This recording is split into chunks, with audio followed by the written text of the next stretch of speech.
Dzień dobry Państwu. Good morning, ladies and gentlemen. I would like to invite you to the press conference by the Polish Prime Minister Donald Tusk, the President of the European Commission Ursula von der Leyen, the Prime Minister of Belgium Alexander de Croo. Thank you very much. Ladies and gentlemen, let me first of all welcome our distinguished guests. I will give them the floor, and just after that, I will take the floor. And after their interventions, thank you very much, dear Ursula and dear Alexander, for being here in Warsaw for this meeting that we've just had. It's a very important day for us. I'm really happy that we found enough time to discuss the most important issues, also the most important ones from the Polish point of view. We talked about the situation in Ukraine, the situation on the Ukrainian border, energy issues, farming issues, and from the very beginning, when I took office, we been very satisfied with cooperating with you, and our main aim is to restore the rule of law and democracy in Poland. So this allows us to feel like proud of our history, to take fully part in this historical process, and thank you for that. Thank you for understanding all our Polish problems. Dear President, dear Ursula, the floor is yours. Dear Donald, for hosting us here in Warsaw, and it's a pleasure for me to be here with the Prime Minister de Croo, Alexander as the Belgian presidency. It's wonderful to be here because, yes, these are momentous times in Poland for the promotion of democratic values. We are impressed by your efforts and those of the Polish people to restore the rule of law as the backbone of your society. A society where everyone plays by the rules. A society where people and businesses can trust the institutions and can hold authorities to account.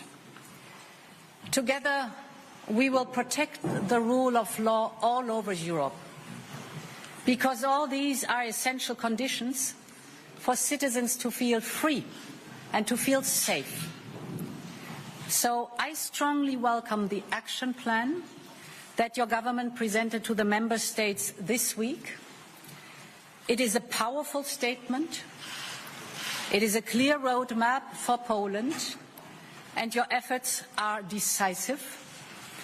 Based on the reforms you have launched and the number of immediate steps you have taken on judicial independence, I have good news. Next week, the College will come forward with 2 decisions on European funds that are currently blocked for Poland.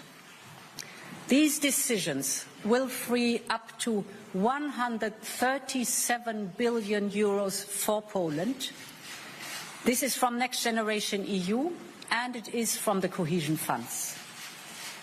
And the protection of these funds will be guaranteed by the European Public Prosecutor.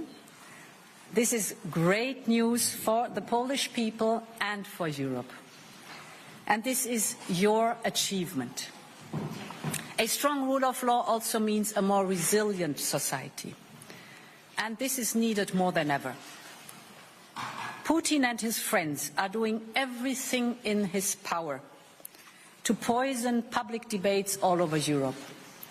Through lies and disinformation, they are trying to sow divisions, both within societies and between neighbors, including here in Poland. We have seen this week.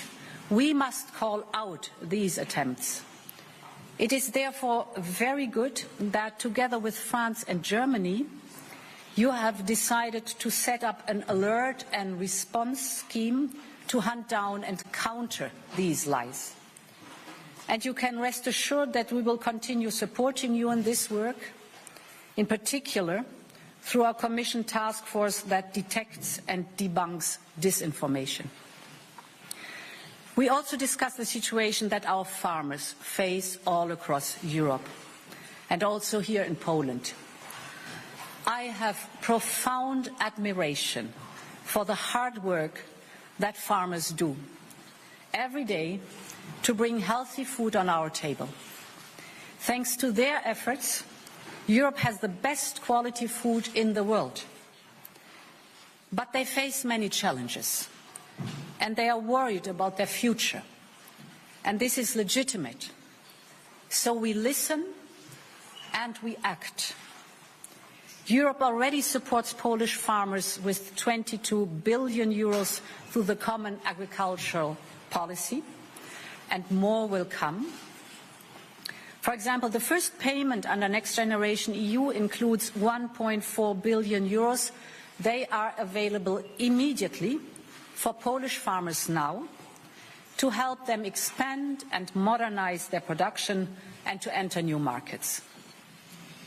In addition, we're taking measures to make the life of farmers easier all across Europe, from the derogation on fallow land to proposals to cut red tape, which we have just tabled.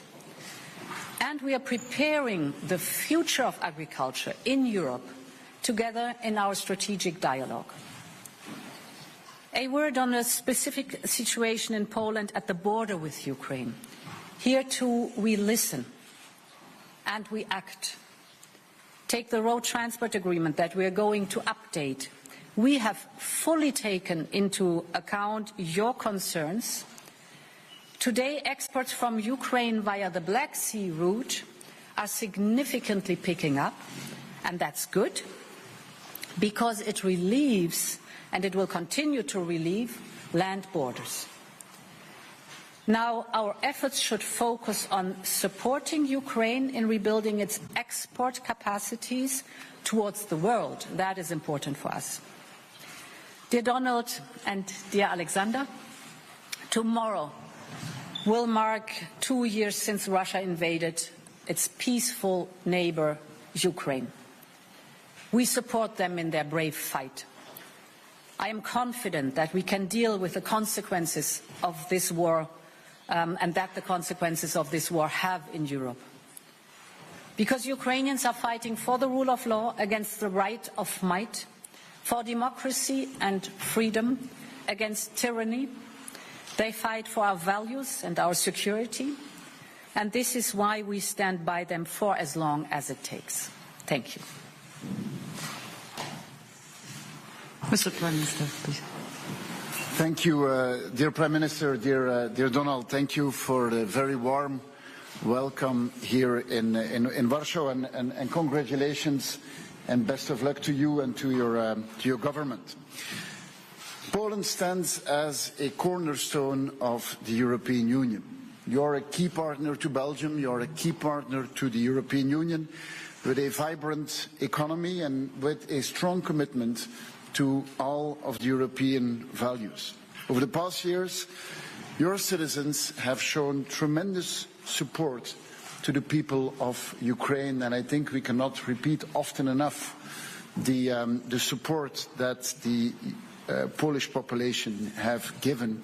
For all of this, we owe you gratitude and we owe you a lot of appreciation. Your election victory underscores our commitment to advancing reform and the implementation of those reforms, and we fully support the necessary reforms under your leadership. And obviously, I'm as happy as you are with the excellent news that Ursula just announced. It does not happen every day that you get news on 137 billion being liberated to euros, yes, being liberated to Poland.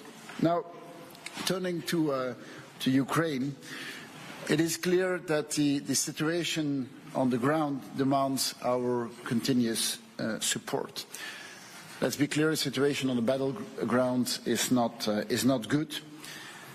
But not good does not mean that we would be giving in. Quite the contrary. And I think we have to look at what Ukraine has achieved over the last year. They have been able to push back the invader, and one defeat will not drastically change the course of war. We cannot let down our guard. And we hear your plea that you have given over the past weeks for more weapons and for more artillery. It is essential that we keep up our military, our financial and our humanitarian support to Ukraine. And I would really like to thank you for the lifeline that Poland provides to the people of Ukraine, and for all your efforts in keeping that lifeline open. The death of Alexei Navalny is another sign that Putin cannot be trusted, and that President Putin is not someone who can be bargained with.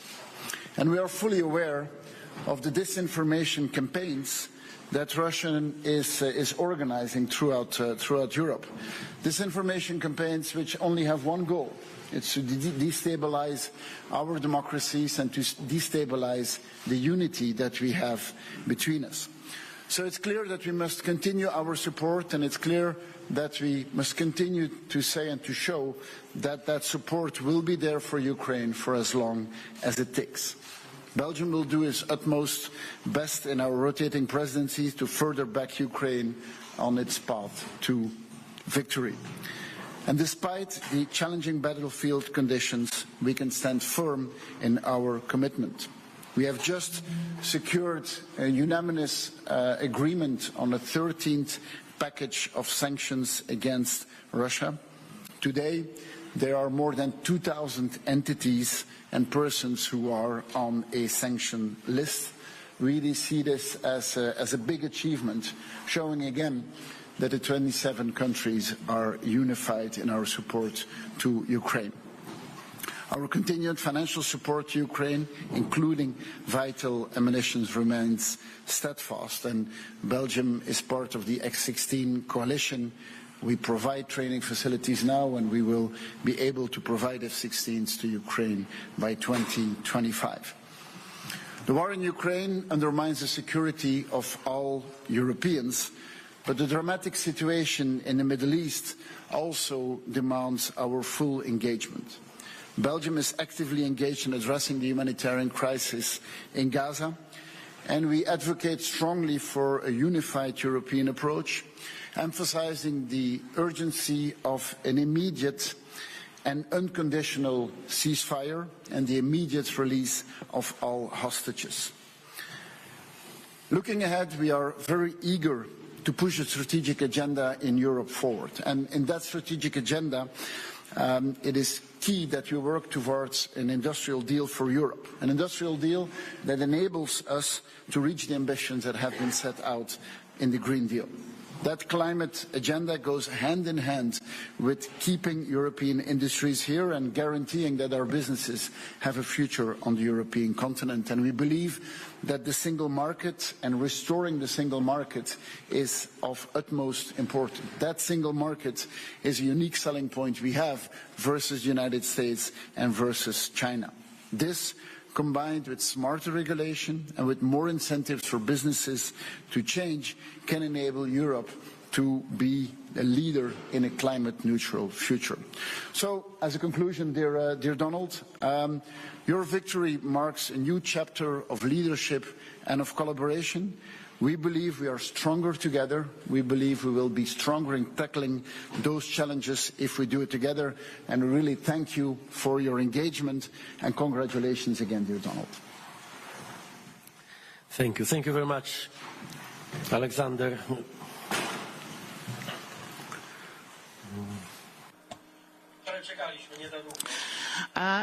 We've been waiting for that, not so long actually, and we got it. We got really what we wanted. This is a very crucial day for us because we've done a lot. A huge effort has been done.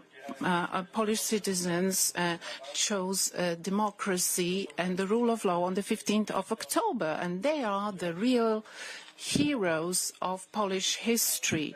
And the this marks our new chapter, but without your implication, without the implication of the Belgian presidency and European institutions, I've always been well understood by the Prime Minister de Croo. So we got it, and for Poland, it's a lot of money, 60 billion Polish zlotys, and this is a lot of money, and we will use it, of course, to tackle those important challenges that we are dealing with now. You were talking, President, about those fast payments, 1.4 billion euros. This is, of course, a lot of money. Of course, this will also be dedicated to small and medium food producers, and this will be this first payment that will give this stability and security to our farmers and producers.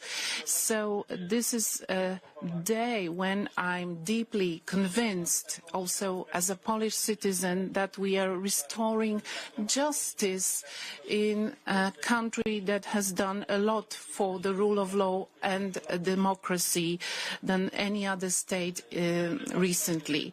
So this is a very important sign, and I do hope that this sign will be well understood everywhere in Europe and everywhere in the world.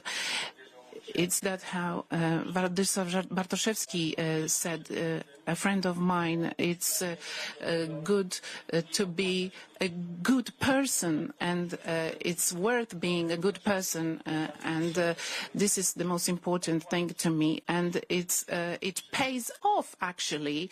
History has shown to be a good person, and this is good news. Of course, I would like to stress that we've been discussing about all the most important challenges, the situation on the border, the farmers which are protesting now, it's really justified. It's dramatic because it's taking place at the border with Ukraine. I'd like to stress one thing, and it's not only the result of my thinking, of my intuition, is that our Polish farmers are not anti-Ukrainian farmers. Maybe there are some provocations, but those farmers and also the transporters who are protesting, they are not against Ukraine. Often they are people who, for the last 2 years, have been helping the Ukrainians and giving them shelter here in our country. There is there's this unified support in Poland as regards support for Ukraine. But please understand me well, because from the point of view of not only the Polish farmer, the European Union would like to effectively help Ukraine in this war with Russia, and there is still a lot to be done in this field, and Poland will continue doing this regardless of what government we have. We want to encourage the world and the European Union to be as effective as possible in helping Ukraine. You said that there were a lot of initiatives such as trainings for the military, and of course we've had a lot of achievements in this field. But we are here to protect also our single market.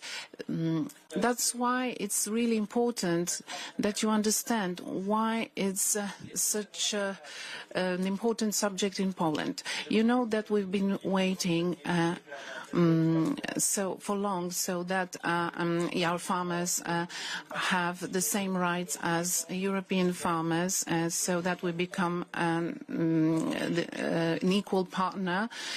So it's been 10 years to have this transition period to adapt Polish farming to European standards. It lasted 10 years, so Poland knew that if we had the same rights at the very beginning, the European agriculture wouldn't be competitive. as compared to the Polish agriculture. So it's not political. It's about people's lives, thousands of people working in Poland, working very hard, Polish farmers which are here to protest, saying that we want to compete, having the same rights.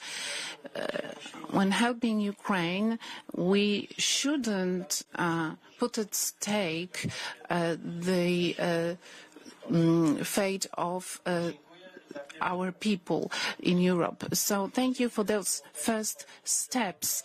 Thank you, Mrs. von der Leyen. You said that you were ready to talk with farmers who protest about further steps to be made to improve their situation. I'm in touch with our Ukrainian partners, and I won't hide that if it's necessary, we will soon take the necessary decisions as regards the situation on our borders and the products that enter the Polish territory from Ukraine. So we need to find a solution here. The steps you've made so far are good. Some facilitations as regards the Green Deal in the farming sectors are good steps, and this is well seen by our producers, by our farmers, but this is not enough. So I will go to Brussels, and wherever I will go, I will look for common grounds. I will try to convince everyone so that those steps are more ambitious. In the end, it's in the very interest of Europe and Ukraine that we preserve this situation, which is very favorable for our victory. The bond between Europe and Ukraine is of a great strength, and all this against Putin's aggression in Ukraine and Putin's aggression towards the whole world, in fact. So once again, thank you very much for your support for the whole region, especially for Poland. You can count on our friends. But we will need, though, more support, more understanding. But as of today, I'm really convinced that all the steps that have been done are very positive. The Belgian presidency is very efficient. After that, there will be the Hungarian presidency. And after the Hungarian presidency, there will be the Polish presidency. So needless to say that it's important to cooperate, that there is this cooperation between the Polish and the Belgian presidency. You know, our presidency will start at the beginning of 2025, so we will use this time in order to program our future together with our Belgian friends. I'm sorry for taking so much time, but it's a very important day, so I'd like that everyone is happy from the fact that we got so much money. This money is also for you. No one will be left aside. Thank you very much. We will keep winning in the future. Thank you very much. Thank you. Shall we go to the or to the flags? Right. You want us out? Yeah. Yeah, the same way. If I understand.